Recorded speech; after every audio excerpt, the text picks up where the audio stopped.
Today is a beautiful day in Sedro-Woolley, Washington, and we are going to change the spark plugs on this 2.5 liter 2015 Subaru Legacy. Tools you'll need for this job: flashlight, needle nose pliers, 3/8 drive ratchet, 1-inch 3/8 drive extension, 14mm magnetic swivel spark plug socket, 1/4-inch drive ratchet, 10mm socket, deep or shallow.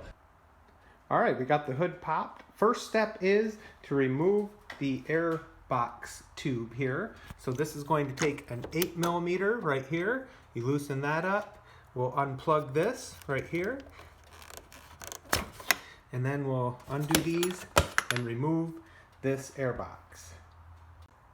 Okay, this little sensor also has a little clip here that we're going to remove with some needle nose pliers. So we'll use these little needle nose to get that little clip undone. Alright, next we're going to remove this 14mm motor mount bolt. There's one on the right side where we are, and there's one on the left side as well. So we're going to loosen that up, and we'll leave the nut just barely screwed on to the top, and you'll see why in the next step. So we're going to use this 14mm deep well socket on a 3/8 drive with every extension I have. Okay, so the reason we did that is we loosened the motor mount so that we can jack the motor up slightly. You just need a little bit of room to get the plugs out, because the plugs, of course, sit in sideways on a boxer engine. And we have our floor jack here, so we're just going to jack the motor up slightly. And one of the tips in one of the YouTube videos that I watched in the comment section was leave the nut on the motor mount, and that way it won't pop off. Because apparently if it pops off, it's really difficult to get them to line back up. So we're going to take that hint. All right, everybody, according to most YouTubers, they say you need to jack up the engine for clearance. When I got underneath my 2015 Legacy, there's a big plastic cover that goes across the whole engine, and I did not want to take that off. So we're going to go ahead and do this project without doing that, and we'll see how tight it gets as we go. Let's see if we regret this.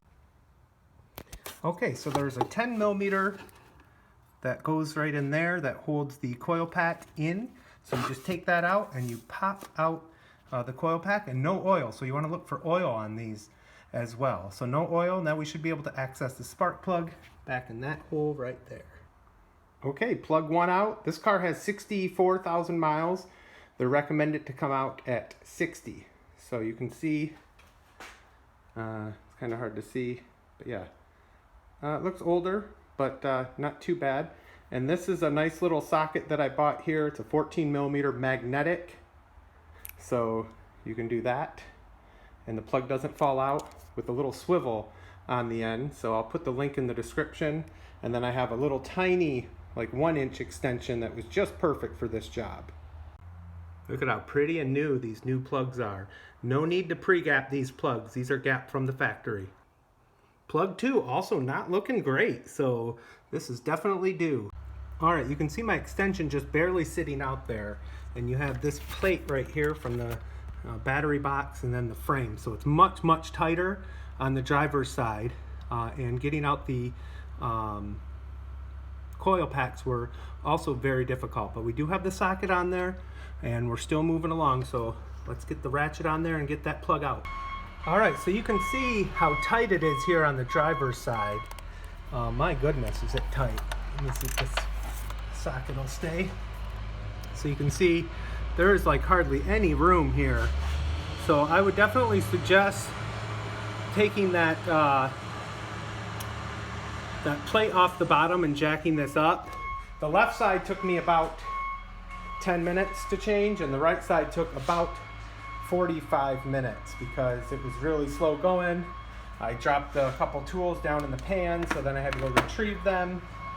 But this job, without jacking it up at least, would not be possible without this combination. So you got to get one of these 14mm magnetic swivel extensions made for spark plugs, and that little extension right there, you see it pops out, that little guy, and that gives you just enough room. So if you are like me and you don't want to take that plate off, you can do it, but just be warned, it is tricky.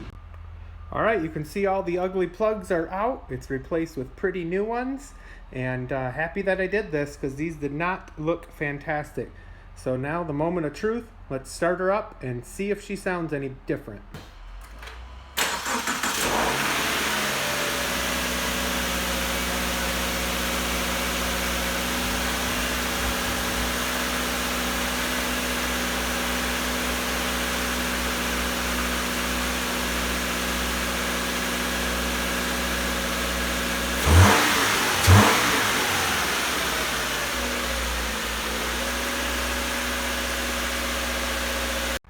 Alright, so certainly not the easiest job in the world. I would definitely recommend that if you're going to do this, remove that skid plate and jack the engine up. That's what all the mechanics on the YouTube videos that I watched said to do.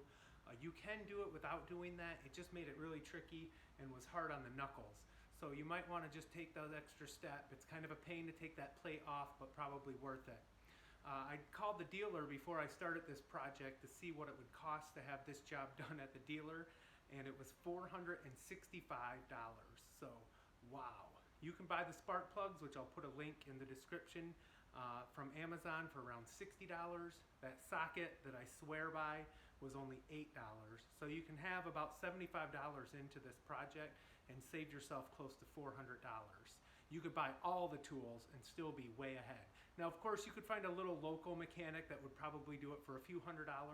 But since you got to do this every 60,000 miles, you might as well learn how to do it yourself and save yourself some money and know the job is done right.